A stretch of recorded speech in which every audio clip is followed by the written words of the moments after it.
Lo que está sucediendo en la Asamblea General de la ONU no se puede creer. Vamos a explicar un poco esto. Zelensky ha salido al frente a decirle al mundo que apoyen a Ucrania. Sin embargo, no todos los países piensan lo mismo. De hecho, algunos aliados han empezado a decir cosas que están incomodando bastante a Zelensky. ¿De qué se trata esto? Vamos a comentarlo.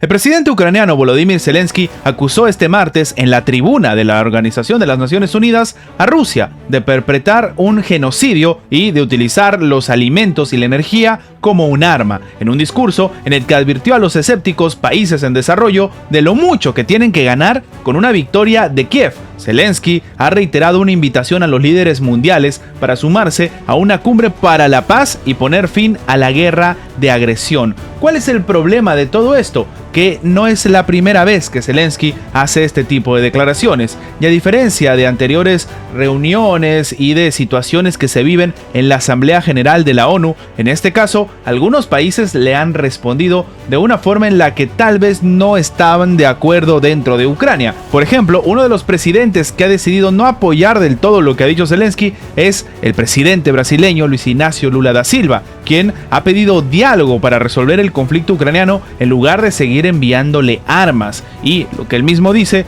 es que se debería mostrar la incapacidad colectiva para aplicar los objetivos y principios de la Carta de las Naciones Unidas si se hace caso a lo que está solicitando Zelensky. Él mismo dice que no subestimen las dificultades para alcanzar la paz. Y es que también ha dicho que ninguna solución va a durar si no se hace con diálogo. Lula va a tratar el día de hoy de limar asperezas en un nuevo encuentro con su homólogo ucraniano, al que acusó el año pasado en una entrevista de ser tan responsable como el presidente ruso Vladimir Putin del conflicto que se está viviendo, y también se negara, ya como presidente, a suministrar armas a Ucrania como han hecho otros países de Occidente. No solamente eso, en este escenario tan complicado, muchos expertos consideran que varios países le han empezado a dar la espalda a Ucrania. Y es que sí, tal como lo hemos comentado, ha salido al frente otro país que es miembro de la Alianza Atlántica, que es miembro de la Unión Europea y es una de las principales potencias de Europa, a decirle a Zelensky que tal vez deberían dejar de pelear y empezar a negociar.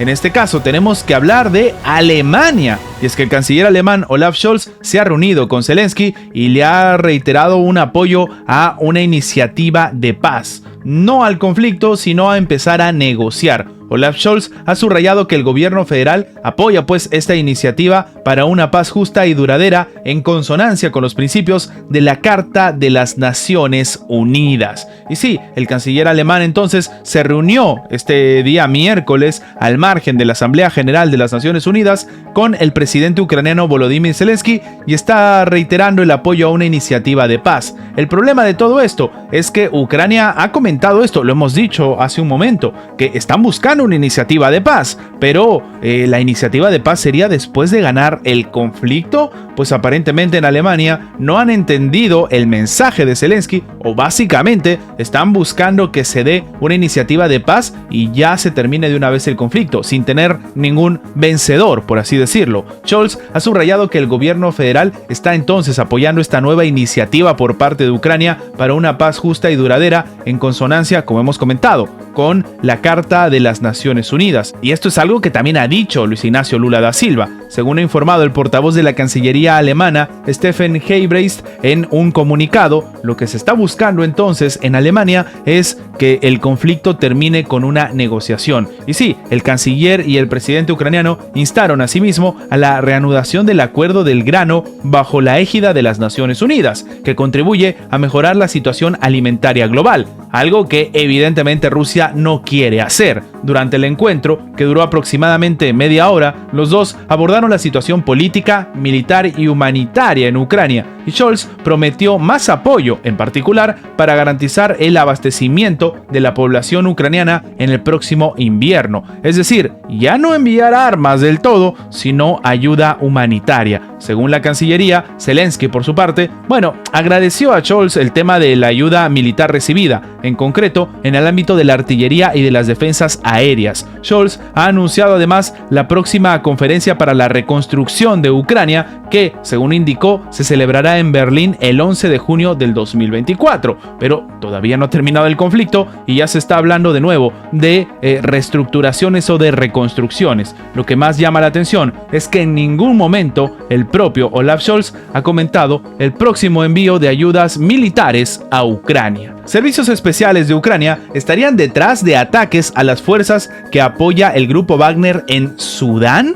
Así como lo escuchan, Ucrania estaría llevando el conflicto con Rusia hasta Sudán. Extraños ataques con drones y una operación terrestre contra una milicia apoyada por el grupo Wagner han llamado la atención en el país africano, donde se libra una guerra civil desde hace 6 meses en los paramilitares rusos que apoyan a unas de las facciones que están luchando. Ahora, la investigación de la cadena CNN empieza a responder las incógnitas que giran en torno a estas acciones. Según lo revelado, los servicios especiales de Ucrania probablemente estuvieron detrás de una serie de ataques en Sudán. Una fuente militar ucraniana dijo a la CNN que los servicios especiales ucranianos posiblemente fueron los responsables de estos ataques. Especialmente, los ataques fueron contra el grupo paramilitar Fuerza de Apoyo Rápido, que se cree está recibiendo ayuda del grupo Wagner en su lucha contra el ejército sudanés por el control del propio país. CNN obtuvo imágenes en video de los ataques que tienen características similares a las acciones con drones que utiliza Ucrania en el ámbito del conflicto con Rusia. De acuerdo con la cadena estadounidense, en al menos 8 de los ataques de Sudán participaron drones comerciales que son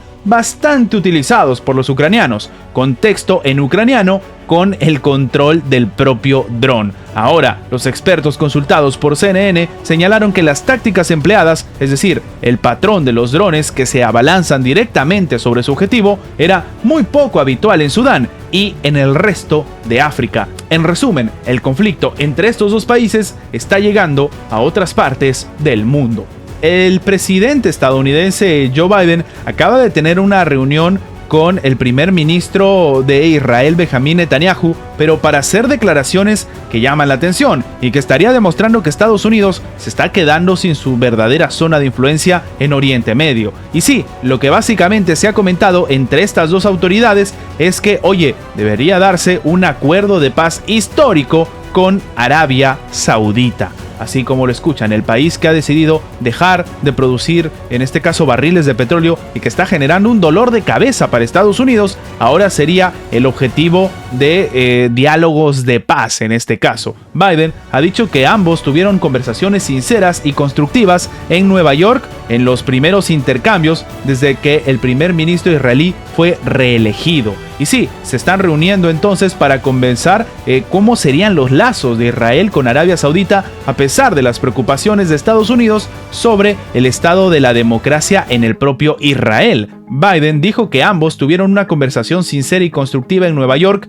en sus primeros intercambios desde que el primer ministro israelí fue reelegido en diciembre al frente de un gobierno de extrema derecha. En la reunión para mejorar las relaciones se produce después de que Biden está presionando a Netanyahu para que llegue a un acuerdo para poner fin a décadas de enemistad con Riad, uno de los principales aliados regionales de Washington. Netanyahu no fue recibido en la Casa Blanca debido a las preocupaciones de Biden sobre la controvertida reforma judicial de su gobierno, pero se ganó una invitación a Washington a finales de este año. Entonces, estamos viendo cómo Estados Unidos empieza a tomar con pinzas la tensión que vive también con Arabia Saudita, que, como sabemos, ha sido invitado al grupo de los BRICS y está trabajando muy de cerca con la administración de Vladimir Putin. Estas son las noticias más relevantes de la geopolítica actual del día de hoy. Recuerda que tu like nos ayuda mucho a seguir creciendo, pero sobre todo y más importante, nos ayuda a que esta información llegue a más personas. Sin más que agregar, nos vemos en la próxima. Antes de terminar con el video, queremos agradecer a toda la gente que se ha hecho miembro del canal, que nos ayudan a mantener vigente este proyecto, a seguir adelante y, como siempre digo, vamos por más.